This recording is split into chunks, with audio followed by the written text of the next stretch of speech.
Aujourd'hui, je pense que 70% des performances dépendent de l'aspect psychologique. On peut être physiquement en pleine forme, si la tête ne suit pas, on sera contre-performant. Bonjour, je m'appelle Amandine Buchard, je suis membre de l'équipe de France de judo en moins de 52 kg.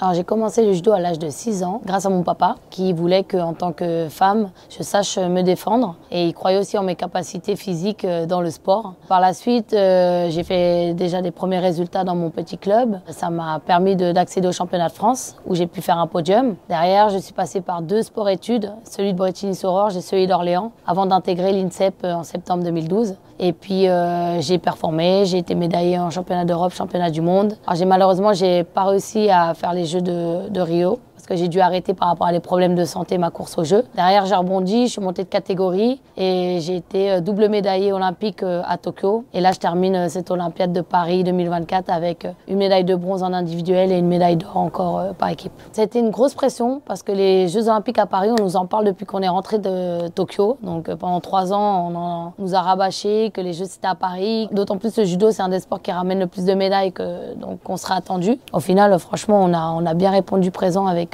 10 médailles au total pour le judo, mais c'est vrai que ça a été une Olympiade qui était très difficile psychologiquement. On parle très régulièrement des blessures physiques, mais pas assez des blessures psychologiques. C'est vrai que parfois c'est un sujet qui est encore tabou, et moi je pense que c'est important d'en parler parce que aujourd'hui je pense que 70% des performances dépendent de l'aspect psychologique. On peut être physiquement en pleine forme, si la tête ne suit pas, on sera contre-performant. Et j'ai pu prouver sur cette Olympiade que malgré les blessures physiques que j'ai eues, j'ai quand même eu une fracture d'une vertèbre. Vu que psychologiquement j'étais blindée et bien entourée, j'ai quand même réussi à finir cette Olympiade et à être médaillée. Et je pense que c'est important en tant que sportif, mais même personne lambda qui ne pratique pas le sport, d'être bien suivi psychologiquement, que ce soit par un psychologue ou par un préparateur mental. Pour moi, c'est quelque chose de très important et indispensable. La suite, il y a 3 choses. Déjà de participer et d'aller chercher 2 belles médailles aux Jeux Olympiques de Los Angeles en judo. Mais j'ai aussi un objectif de faire mes preuves et de rentrer en équipe de France de rugby à 15 et en 7.